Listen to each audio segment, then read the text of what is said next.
কবি সুভাষ মেট্রো স্টেশনের ঘটনায় বেজায় ক্ষুব্ধ রেল, 7 দিনের মধ্যে জবাবদিহি তলব। Hi everyone, welcome back to my channel অঞ্জনার ব্যঞ্জনা। বন্ধুরা, তোমাদের সকলকে আমার এই ছোট্ট ইউটিউব চ্যানেলে স্বাগত জানাই। কবি সুভাষ মেট্রো স্টেশনের ঘটনায় প্রবল ক্ষুব্ধ রেল বোর্ড। এই ব্যাপারে কলকাতা মেট্রো রেল কর্তৃপক্ষের কাছ থেকে জবাবদিহি চেয়ে পাঠালো রেল মন্ত্রক। আগামী 7 দিনের মধ্যে কলকাতা মেট্রো রেল কর্তৃপক্ষকে এই ব্যাপারে জবাব দিতে হবে। শুক্রবার রেল মন্ত্রকের শীর্ষ সূত্রে এই খবর জানানো হয়েছে। এই ব্যাপারে কোনো রকম টালবাহানা চাইছে না রেল মন্ত্রক, তাই যত দ্রুত সম্ভব কবি সুভাষ মেট্রো স্টেশনের ঘটনায় পদক্ষেপ করার নির্দেশ দেওয়া হয়েছে দায়িত্বপ্রাপ্ত রেল আধিকারিকদের।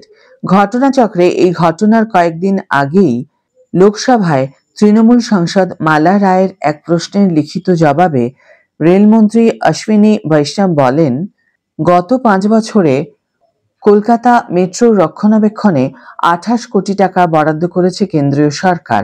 কবি সুভাষ মেট্রো স্টেশনের ঘটনার পর প্রশ্ন উঠছে, কলকাতা মেট্রো রেল কর্তৃপক্ষ কি তাহলে বরাদ্দকৃত? রেল সূত্রের দাবি, আগামী দিনে কলকাতা মেট্রো কর্তৃপক্ষের কাছ থেকে খরচের হিসাবও চাইতে পারে মন্ত্রক। এদিকে বাংলায় আরও এক রেল প্রকল্প অনুমোদিত হয়েছে। শুক্রবার রেল মন্ত্রকের পক্ষ থেকে জানানো হয়েছে, রানাঘাট থেকে কৃষ্ণনগর সিটি পর্যন্ত 26 কিলোমিটার দীর্ঘ থার্ড লাইনের কাজ অনুমোদিত হয়েছে। পূর্ব রেলের আওতায় থাকা এই প্রকল্পের বরাদ্দ হবে 474 কোটি টাকার কিছু বেশি।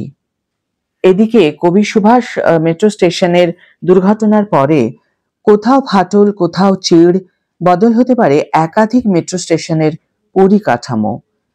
শুধু কবি সুভাষ স্টেশনই নয়, রাইটসের দেওয়া সমীক্ষা রিপোর্ট ধরেই আরও একাধিক মেট্রো স্টেশনে পরিকাঠামো বদল করা হতে পারে।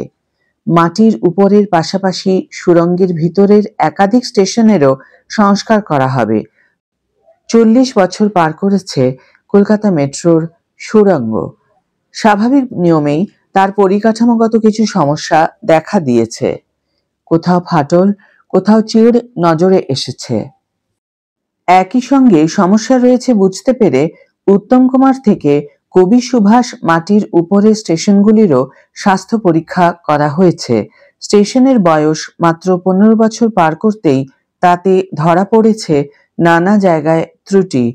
সমস্যা মেটাতে কোন প্রযুক্তি, তা নিয়ে ডিটেল প্রজেক্ট রিপোর্ট দিয়েছে রাইটস।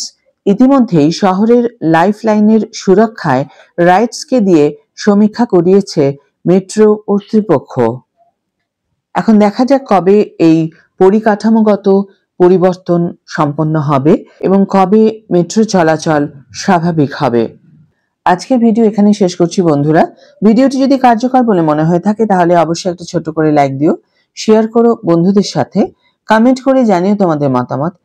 যারা এখন আমার চ্যানেলটিকে সাবস্ক্রাইব করোনি তারা অবশ্যই চ্যানেলটিকে সাবস্ক্রাইব করে আমার পাশে থেকো, আর যারা অলরেডি সাবস্ক্রাইব করে দিয়েছো তাদের জন্য আমার অনেক ভালোবাসা এবং অনেক ধন্যবাদ। আজ তাহলে বিদায় বন্ধু, দেখা হবে পরের ভিডিওতে। ভালো থেকো, সুস্থ থেকো, সঙ্গে থেকো।